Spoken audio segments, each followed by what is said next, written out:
Selamat pagi, selamat datang di podcast Seputar olahraga.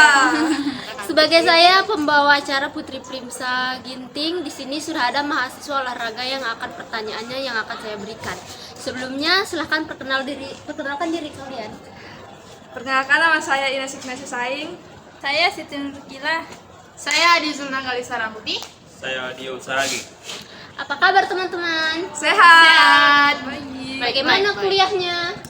Baik. Ya, cukup. Kalian dari jurusan apa sih? PKO. Oh, PKO itu apa ya? Pendidikan Pelatihan olahraga. Jadi PKO itu di perkuliahannya itu mereka dilatih untuk menjadi seorang pelatih di cabang mereka masing-masing dan juga seorang guru secara bersamaan. Sudah pernah ada pengalaman jadi pelatih olahraga sebelumnya? Sudah. Aku belum. Kalau kita belum. Oke, Apakah Anda sudah pernah ada pengalaman jadi pelatih olahraga sebelumnya? Sudah. Saya cabur taekwondo, pelatih taekwondo. Waktu masih di Siantar. Saya melatih dari anak SD, SMP dan SMA. Itu perbedaannya sangat-sangat berbeda. Anak SD kita perlu bersabar, sangat bersabar. Dan SMP, SMA itu udah bisa mulai mengerti gitu. Enak. Oke. Menurut kalian pelatih itu apa sih? Kalau menurut saya pelatih itu kalau dalam satu klub itu kan ada satu pelatih itu, menurut saya dia itu sebagai pemimpin mereka untuk melatih, mengurus keperluan mereka dalam latihan. Jadi istilahnya dia kayak pemimpin dalam klub itu yang memberikan ilmunya kepada atlet-atletnya. Ya, hampir sama.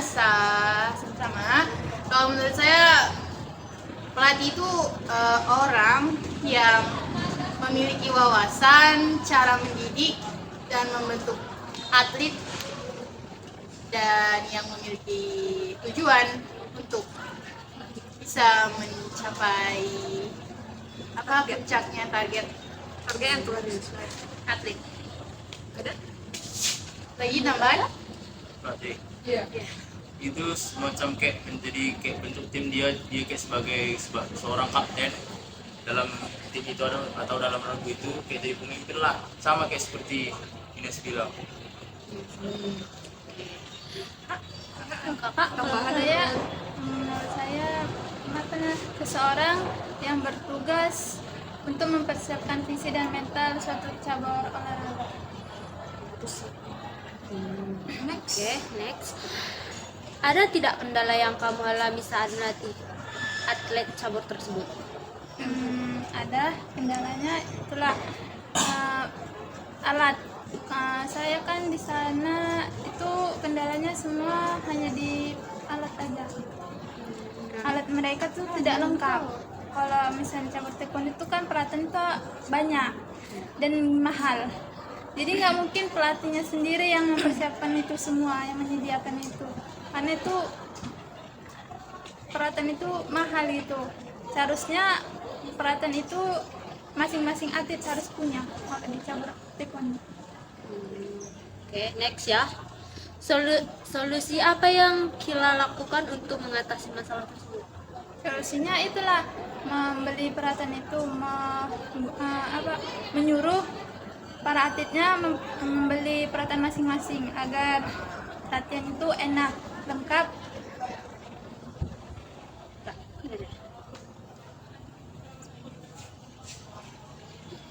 Menurut kalian pelatih yang baik itu seperti apa?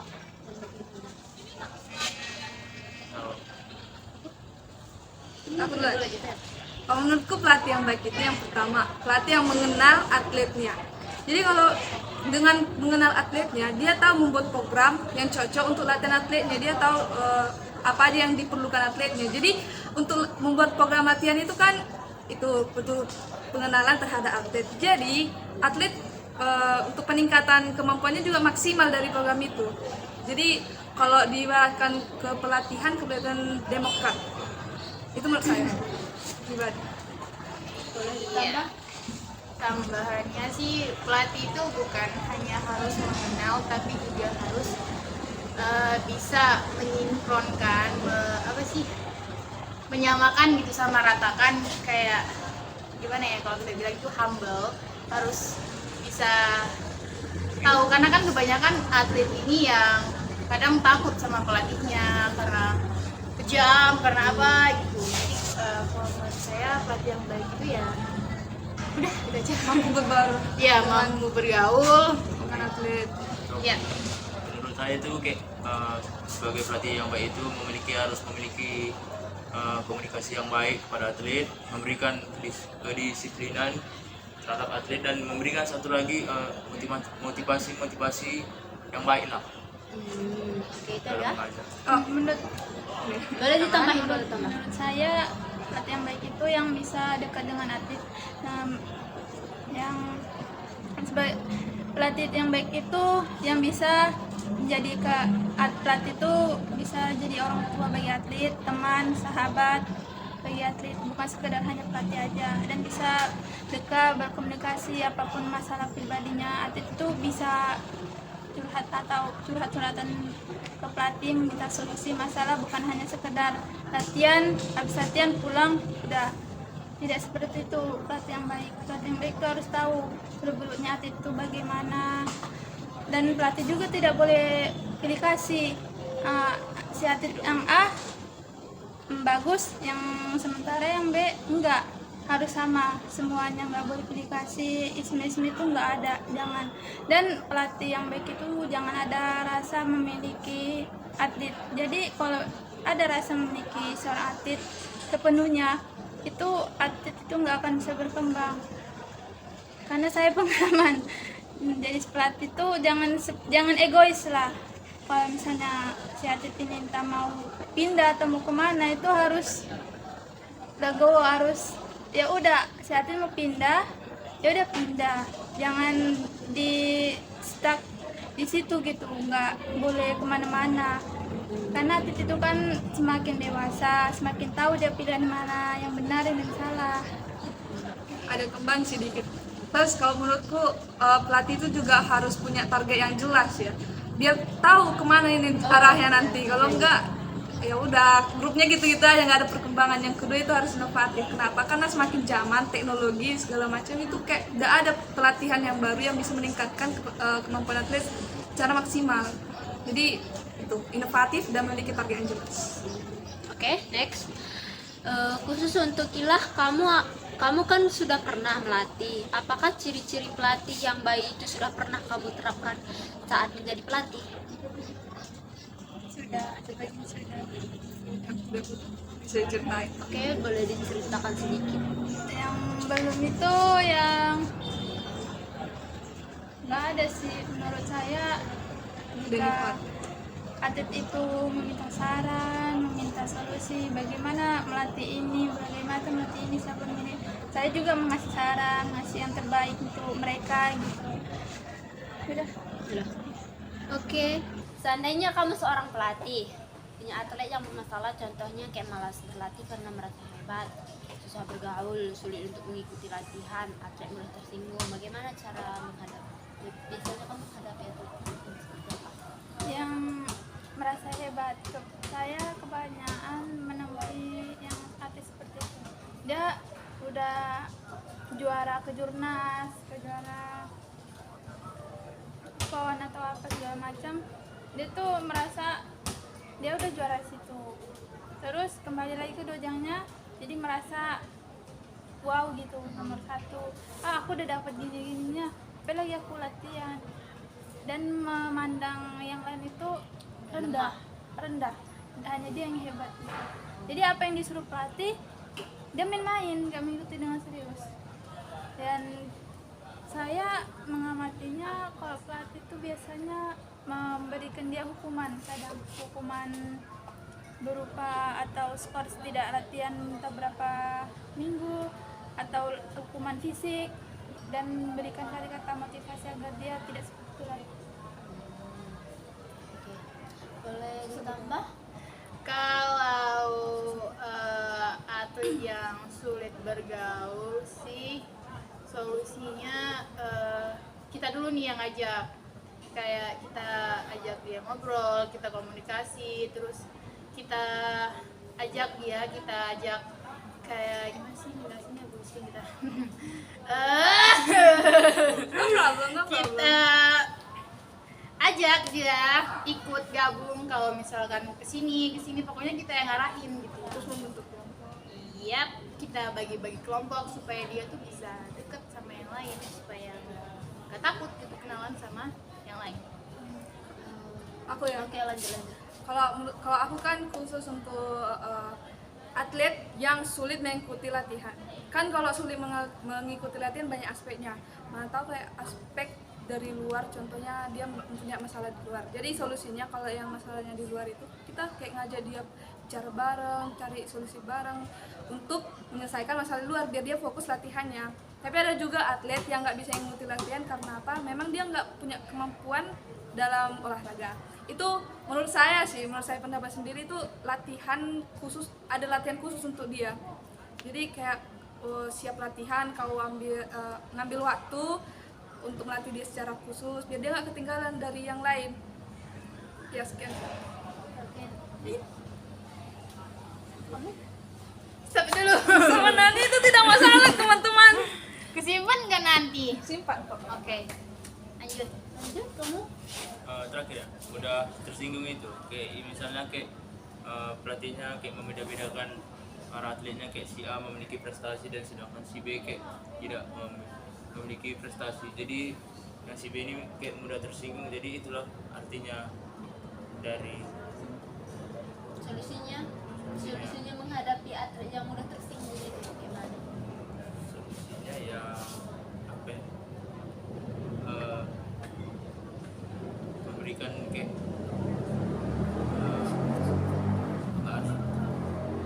Kalau menurutku sih kayak dia pelatihnya harus memberikan apa ya? Ada waktu orang itu ngomong bareng sama pelatihnya gitu. Biar kayak kenapa sih kamu udah tersinggung? Terus baru di situ kita tahu kan memberikan solusi. Jadi komunikasi yang pertama. Iya, harus. Dan pelatih tidak boleh egois. Iya, walaupun dia mudah tersinggung, kita jangan kebawa emosi karena dia gitu. Jadi harus bisa mengendalikan emosionalnya. Terus ya motivasi. Satu komunikasi dan dua motivasi. Ya. Next. Lanjut. Jika kamu seorang pelatih, harapan apa yang kamu inginkan dari aku? Contohnya kamu. Aku ya pas ya kalau realistisnya setiap pelatih itu pengen atlet yang berprestasi plus yang kalau diajak latihan itu gampang gitu, yang enak diajak latihan dan pasti yang mudah nangkap. Kalau aku sih realistisnya. Kalau saya itu saya ingin membentuk atlet itu kebanyakan pelatih itu mengapakan atlet. Nah, ini pelatih cekcok, nanti atletnya juga ikut, nggak boleh ke atlet lain. Sepertinya pelatih yang baik, yang benar itu jangan seperti itu. Kita harus mendidik atlet itu moral yang baik, pribadi yang baik, etika yang baik, dan berkomunikasi sama pelatih maupun yang lain-lain itu harus baik juga. Jangan membuat mental atau apa atlet itu jelek. Pelatih itu kan motivatornya atlet gitu. Apanya pelatih gimana, atletnya pasti ngikut gitu. Jadi harus baik-baik lah, pribadi yang baik, semua baik, dan pelatih itu membentuk mental dan fisik atlet itu yang baik. Oke, next. Kalau harapan saya terhadap atlet itu, saya bisa dikenal sih sama mereka. Iya, udah gitu aja. Dihargai. Ya, bisa dihargai, terus bisa itulah sebenarnya. Ada tambahan? Ada tambahan dari kalian, dari Dio, ada tambahan? Dan saya harap kalau misalnya menjadi pelatih mengharapkan atlet itu jangan lupa dengan pelatihnya gitu. Mau kemana dia pun udah menjadi juara internasional atau apa, dia tetap harus tahu diri dia tuh dari mana asalnya gitu. Terus harus kompak-kompak di atlet lain. jangan tinggi hati, harus rendah hati. Mau dia udah juara internasional dia harus keep humble, jangan merasa paling wow. Dan gitu pelatihnya pun juga nggak dianggap, padahal udah dari nol dia dilatih tapi dia nggak menganggap itu. Kebanyakan atlet seperti itu. Makanya saya harap semoga atlet-atlet sekarang jangan seperti itu. Untuk Kila, menurut dilema seseorang pelatih itu apa? Ya, itulah dia dilemanya kan, ketika kita udah membina atlet dari nol, kita ajari dia yang tidak bisa menjadi bisa sampai dia juara dunia. Tapi dia itu ketika ditanya orang dari mana asalnya, siapa pelatihnya, dia nggak mengakui dia dari mana, asalnya dari mana, pelatihnya siapa, dia tidak mengakui. Dia mengakui pelatih yang sekarang dia itu yang mengapakan dia, misalnya dia dari Siantar latihan, terus dia udah menjadi atletnya, otomatis kalau misalnya atletnya dia kan udah di kejurnas itu, pelatihnya kan beda lagi. Kalau udah kejurnas itu dia mengakui pelatih itu, yang di Siantar itu nggak diakui, malah dijelekin. Padahal atlet yang di Siantar itu yang sudah dibina dia dari nol, yang nggak bisa menjadi bisa, yang dia jadi baik, mental dia, fisik dia, tapi dia nggak. Itulah dilema pelatih sebenarnya itu. Dari atlet yang kacang atlet. Iya, makanya tuh berharap atau apa, jangan seperti itu atlet itu. Menurut kalian tugas pelatih itu apa saja sih? Tugas pelatih yang tadi kan baru kalian bilang, kayak pelatih harus mampu membentuk karakter sifat dari seorang atlet gitu, itu harus dibina. Itu yang kedua, pelatih itu harus tahu membuat variasi latihan, Taktik, strategi ya. Tujuan dari latihan. Terus ya seorang tugas pelatih juga membuat tujuan yang dicapai itu. Iya. Tugas pelatih juga ya kan. Terus mampu manajemen latihan. Terus apa lagi ya?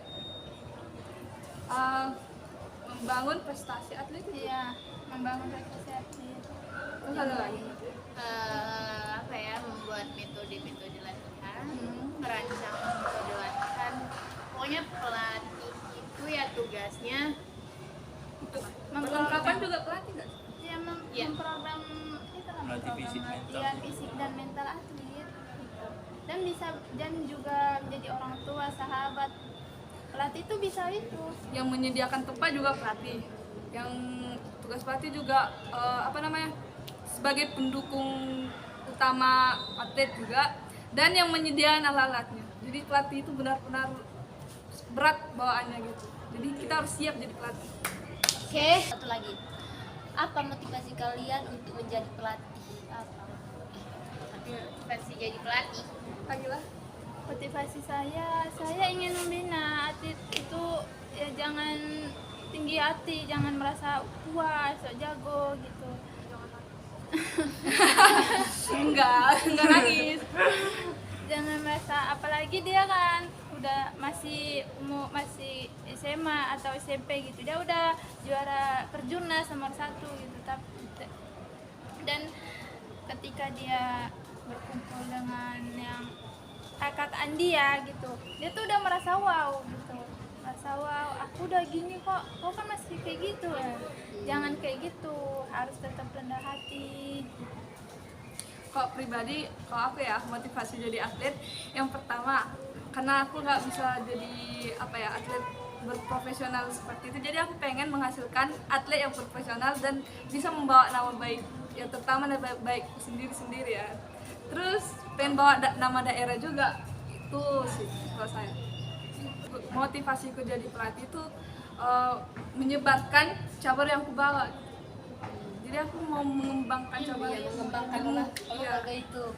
biar Iya, mau mengapakan ilmu kita yang kita dapat ke orang lain gitu. Iya. Lanjut, Anda. Ya, motivasi saya menjadi pelatih adalah jangan pernah berhenti ketika kalian lelah. Berhentilah ketika sudah selesai, sudah mencapai tujuan. Terima kasih. Iya. Oke. Sadis. Pagi, Jangan oi. berhenti Never mencoba. give up. Jangan berhenti mencoba. Tetap Iya. semangat. Jangan pernah takut untuk mencoba. Jangan pernah takut untuk gagal. Sebaik-baik manusia adalah yang bermanfaat bagi orang lain. Hidup bersyukur. Iya, Tetap semangat. Selesai. terima kasih. Sekian podcast. Oke, sekian dari Podcast. sekian dari podcast kami. Sampai jumpa. Iya, bye. Assalamualaikum.